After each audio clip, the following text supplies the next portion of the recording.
राधे राधे। इस वीडियो में हम बात करेंगे सिर्फ और सिर्फ पेट गैस के बारे में। अगर आपको गैस नाभि से ऊपर बनती है तो डकार बहुत आती होंगी। अगर नाभि से नीचे बनती है तो आप सभी को पता है क्या होता है।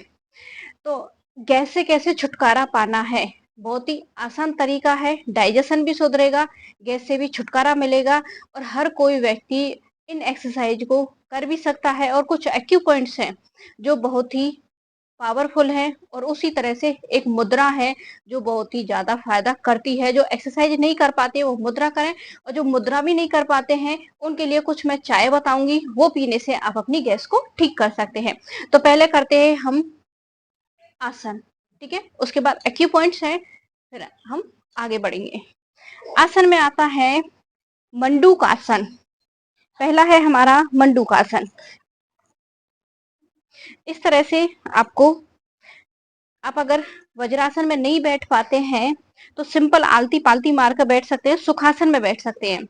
और वज्रासन में नहीं बैठा जाता तो सुखासन में भी आप बैठ सकते हैं, ठीक है। वज्रासन में बैठने के बाद अगर आपको नाभि से ऊपर गैस बनती है तो अपने हाथ को इस तरह से नाभि के ऊपर लगाना है, गहरी लंबी सांस लेनी है, सांस को छोड़ते हुए आगे की तरफ आना है। 3 बार रिपीट करेंगे। गहरी लंबी सांस, पेट खाली, अंदर गया। अब आगे झुकना है और होल्ड करना है जितना आप होल्ड कर पाए। 1 2 3 4 5 6 7 8 9 10 11 12 13 14 15 16 17 18 19 20। सांस भरते हुए फिर से वापस आ जाना है। फिर से रिपीट करेंगे। गहरी लंबी सांस, मुंह के द्वारा सांस को बाहर निकाल दिया, आगे झुके और होल्ड किया। अब मैं काउंटिंग नहीं बोलूंगी, जितना आप होल्ड कर पाए उतना होल्ड करने की कोशिश करें।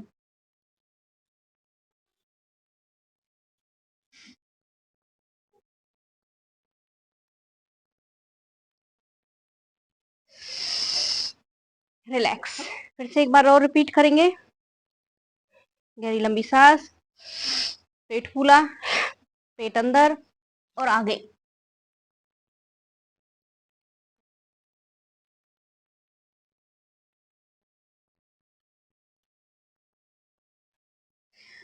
अब यही रिपीटेशन आपको नाभि से नीचे हाथ लगाकर करनी है। अब ये हाथ आएगा आपका नाभि से नीचे। नाभि से नीचे, नाभि है, नाभि से 2 उंगल नीचे अपना हाथ रखना है। ये जो पॉइंट है, आपकी नाभि से 2 उंगल नीचे का जो पॉइंट है, ये हमारी सभी नसों का केंद्र है। जैसे कि हम नाल के द्वारा, कौड़ नाल के द्वारा हम माँ के गर्भ से जुड़े होते हैं, उसी तरह से नाभि से 2 उंगल नीचे जो पॉइंट है, ये है सभी नसों का रिलैक्स करने का, हमारी ऊर्जा का, और हमारे सब कुछ इसी में समाहित है। इस पॉइंट में हम यहाँ पे अपनी ऊर्जा भी स्टोर कर सकते हैं। गहरी लंबी सांस, आगे 1 2 3 4 5 6 7 8 9 10 11 12 13 14 15 16 17 18 19 20। सांस भरते हुए ऊपर। इसका भी आपको 3 बार रिपीटेशन करना है। आप खुद से देख लेना, आपको नाभि से ऊपर वाली गैस का करना है या फिर नाभि से नीचे वाली का। लेकिन एक बात का जरूर आपको ध्यान रखना है, आसन आप करने जा रहे हैं तो या तो सुबह या शाम आपको 5 मिनट जरूर निकालने हैं अपने गैस के लिए। दूसरा है हमारा पवन मुक्तासन। अब पवन मुक्तासन को हम उस तरह से भी करेंगे जिनके घुटनों में दर्द रहता है, जो ज्यादा कर नहीं पाते हैं, सिंपल तरीके से भी, हार्ड तरीके से भी। पहले कर लेते हैं हम हार्ड तरीके से। पीठ के बल आपको लेट जाना है इस तरह से। पीठ के बल लेटने के बाद अपने दोनों घुटनों को अपने चेस्ट से टच करने की कोशिश करनी है और दोनों पैरों से दबाव डालना है पेट पर। पेट पर दबाव डालेंगे सांस को बाहर निकालने के बाद। गहरी लंबी सांस, सांस निकाल दी बाहर। और इस तरह से अगर आपके गर्दन में दर्द रहता है तो आप गर्दन को नहीं उठाएंगे। गर्दन में दर्द नहीं है, सर्वाइकल नहीं है, तो आपको गर्दन को उठाकर अपने घुटनों से टच करने की कोशिश करनी है। टच नहीं हो पाते हैं, जितना आप जा पाते हैं उतना ही जाएं। और होल्ड करें जितना आप होल्ड कर पाए।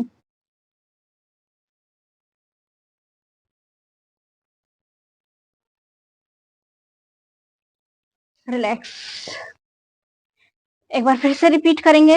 मंडूक आसन को मैं 3 तरीके से बताऊंगी, जो आपको सही लगे वो आपको करना है अपनी शरीर के हिसाब से, क्योंकि आजकल घुटनों का दर्द है, कमर का दर्द है, सर्वाइकल है, पेट में ज्यादा दिक्कत है, उन सभी की वजह से आप अगर इस तरह से नहीं कर पाते तो दूसरे तरीके से भी आप इस मंडूक आसन को कर सकते हैं। फिर से रिपीट करेंगे। पेट अंदर, दबाव दिया पैरों से और सिर को उठाया।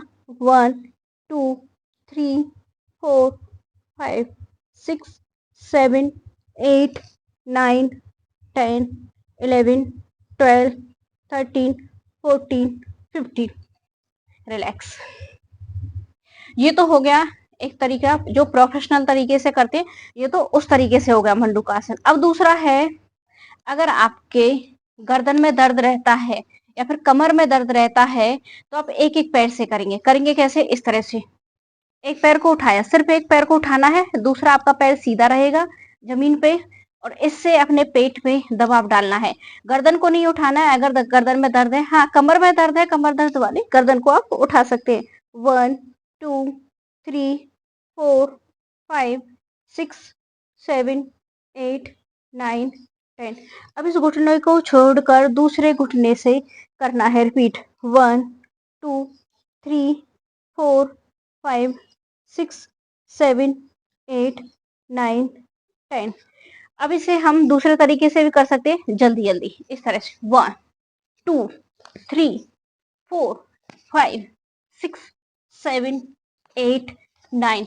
ऐसा करने से आपकी गैस की समस्या भी दूर होगी, आंतें मजबूत होंगी और आंतें मजबूत होने के कारण आपका डाइजेशन अच्छा होगा और धीरे धीरे आपका जो एक्स्ट्रा फैट है, टमी का एक्स्ट्रा फैट है, वो भी बर्न होने लगेगा। ठीक है, आप जल्दी जल्दी भी कर सकते हैं, धीरे धीरे भी कर सकते हैं, होल्ड करते हुए, जैसा आपको ठीक लगे आपको उस तरह से करना है।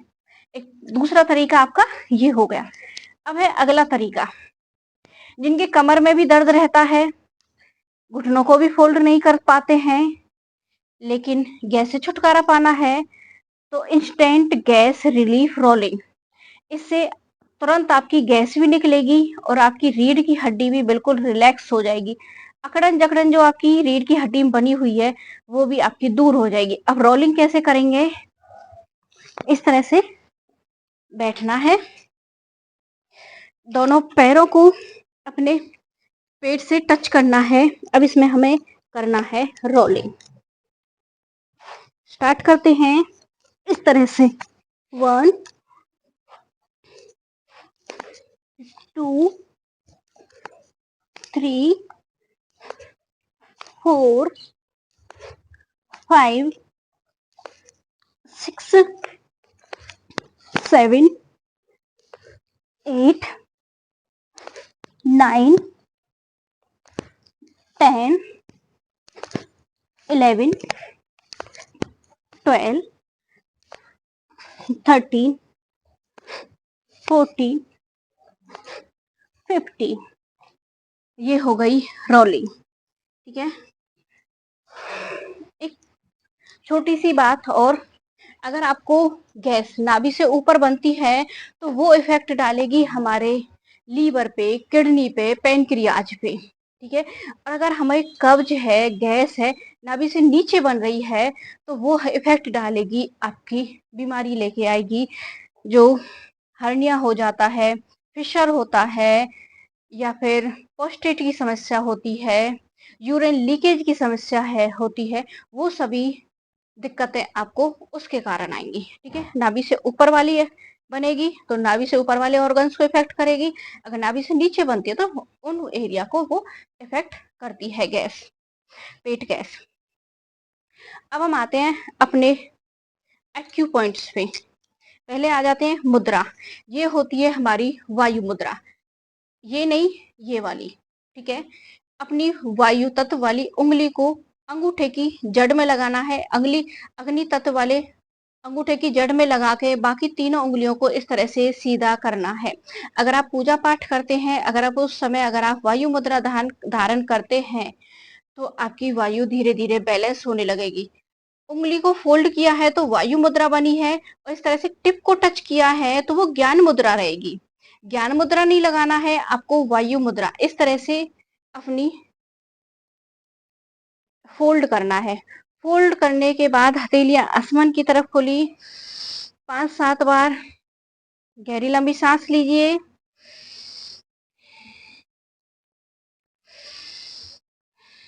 सांसों को नॉर्मल करने के बाद और शांत होकर इस तरह से अगर आप इस तरह से बैठ जाते हैं, या तो आप खाना खाने के बाद बैठ जाइए, जब भी आपको टाइम मिले उस टाइम बैठ जाइए, या फिर बस में ट्रेन में हैं तो आंख खोल कर बैठना है, आंख बंद करके नहीं बैठना है, नहीं तो आपका स्टेशन छूट जाएगा। हाँ, आप अगर पूजा पाठ कर रहे हैं उस समय भी आप इस तरह से बैठ सकते हैं, कोई भी अपनी धार्मिक किताब पढ़ सकते हैं। तो ये हो गई वायु मुद्रा, बहुत ही इफेक्टिव है, करके देखना, रियल में बहुत ज्यादा अमेजिंग इफेक्ट्स आते हैं इस वायु मुद्रा से। अब इसी पॉइंट पे जहाँ पे हमने ये जो उंगली लगाई है, ठीक है, यहाँ पे उंगली उंगली हमारी यहाँ पे फोल्ड हो रही है इस वाले भाग में, ठीक है, उंगली यहाँ पे फोल्ड हुई, इसी वाले भाग में एक पॉइंट बनता है LI4। LI4 इसे लेयर 4 बोलते हैं, इसे हैंगू भी बोलते हैं, चाइनीज लोग बोलते हैं इसे हैंगू पॉइंट भी बोलते हैं, और हम अपनी भाषा में बोलते हैं ये हमारा स्टमक का पॉइंट होता है, हमारी पेट का पॉइंट है। इस तरह से जब हमने उंगली फोल्ड की और इस तरह से दबाया और यहाँ पे जो पॉइंट बना, जिन्हें गैस बनती है वो यहाँ पे इस वाले पॉइंट को दबा के देखना, आपको बहुत ही ज्यादा भयंकर दर्द होगा। और अगर यहाँ पे दर्द है तो इस वाले पॉइंट को दबाते रहा करो जब भी आपको टाइम मिले। एक तो इस वाले पॉइंट को आपको दबाना है। आपका ये LI4 है, लेयर 4 है, ये पॉइंट बन गया आपका स्टमक का। लेयर 4 बोल दो या फिर LI4 बोल दो, कुछ भी बोल दो, स्टमक पॉइंट बोल दो, कुछ भी बोलो, बस आपको तो अपनी गैस से मतलब है, आपकी पेट की गैस को बाहर निकालना है। अगला है, अगर आप ये सब भी नहीं कर पाते हैं, भागदौड़ बहुत रहती है, काम बहुत रहता है, तो या तो पुदीने की चाय बनाइए या फिर सौंफ की चाय बनाइए। उससे भी सौंफ या पुदीने की चाय बनाकर पीने से भी आपकी गैस में बहुत ही ज्यादा आपको आराम मिलेगा, क्योंकि पुदीने की जो तासीर होती है वो ठंडक देने वाली होती है, उसी तरह से सौंफ की तासीर भी ठंडक देने वाली होती है, जो हमारे डाइजेशन को अच्छा करने के कारण हमारे पेट में ठंडक देती है। उसी तरह से अगर हम छोटी आंत और बड़ी आंत का एक ही पॉइंट से इस तरह से हम ताली बजाते हैं, हथेली में उंगलियों को मारते हैं, ऐसा करने से भी आपकी छोटी आंत और बड़ी आंत एक्टिव होने के कारण डाइजेशन अच्छा होगा। जब आपका डाइजेशन अच्छा है तो आपके पेट में गैस क्यों बनेगी? सारा काम आपके डाइजेशन खराब होने की वजह से ही सारी गैस की समस्याएं जो आती हैं वही आती हैं।